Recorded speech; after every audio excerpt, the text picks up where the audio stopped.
When we think of resolutions, eating better and losing weight always top the list. Joining us to discuss tips for healthy eating and weight management is Allie Hatley. She is a health coach with ThedaCare. Thanks for being with us. Thanks for having me. So today we are going to play a Family Feud inspired game. We have our board all set up and ready to go. We're going to guess some of the tips that you have for eating better in the new year. Yes. Okay, so I'll do my best at these guesses here, and hopefully you can talk through some of this with us. Absolutely. Okay, so my first guess, I feel like this is an easy and an obvious one, but it's just eating better all around, more fruits and veggies, and just eating foods that are better for you. Is that on our board? That is on the list. Yes, it is. So fruits and vegetables, they're high in fiber. They have all those great nutrients that are great for our bodies.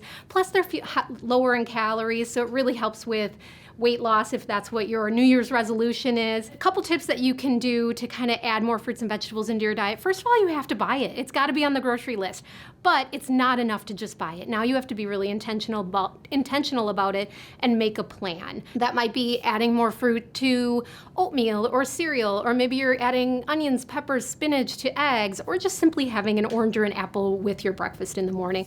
At dinner time, trying to be really intentional about having half the plate be veggies is a really great first start. Kind of simple for us, right? Absolutely. Yes. Okay, I'm going to guess one of the next tips here. Yeah. I feel like I hear this really often, cutting out as much sugar as you can from your diet. Yes. Is that on our list? Yes, that is on our list. So sugar can cause a lot of inflammation. Obviously, too, it can add a lot of calories to our diet, so it makes it a lot harder to lose weight, which is a lot of people's New Year's resolution, to lose weight. When we want to cut out added sugar, there's a couple of things that you can do. One thing and that I always recommend to people is just get really good about reading food labels. You might be really, really surprised how much added sugar is hidden in different things. A lot of times people will say, well, you know, I don't have a sweet tooth. You don't have to have a sweet tooth to have too much sugar in your diet. That's a good point. So getting really good about reading those food labels. Also really focusing on eating as many whole foods as you can so that you can reduce the amount of processed food in your diet, which is where all that added sugar is hidden. Also trying to make some simple swaps. Like if you're a soda drinker, trying to swap in water or even like sparkling water if you like that fizziness, might be a great way to go. Those are really good tips as well. Okay, another one I'm going to guess maybe is snacking. Would snacking be on the list? Yes, a lot of our extra calories come from snacking. So one of the biggest tips that I tell people too is get really good about having a filling breakfast, lunch, and dinner.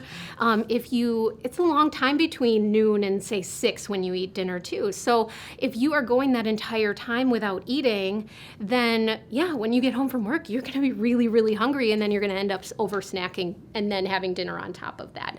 So making sure that you have something packed in your lunch, maybe like an apple with some peanut butter or some kind of a healthy snack that you can have maybe around 3 or 4 o'clock so that when you get home, you're not starving. Okay, my next guess is, oh goodness, how about incorporating more protein? I feel like I hear that more and more, that, you know, the protein keeps you fuller. Yes. So is that on our list? Absolutely, it is on the list. So incorporating more protein is really, really important because it does control our appetite. It helps us feel fuller longer, so we're less likely to overeat.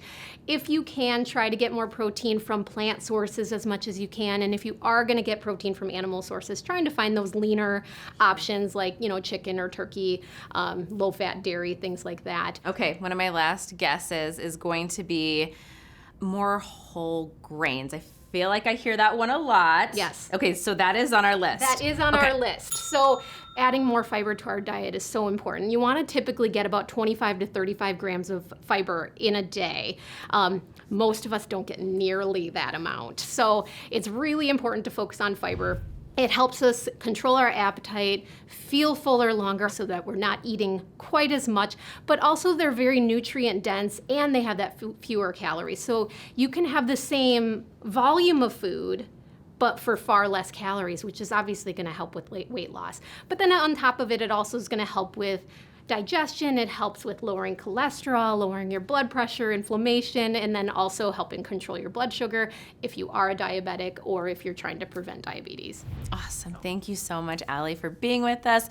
We appreciate it, and we appreciate all these great tips to help us get started on a healthy new year. Yep, you're welcome.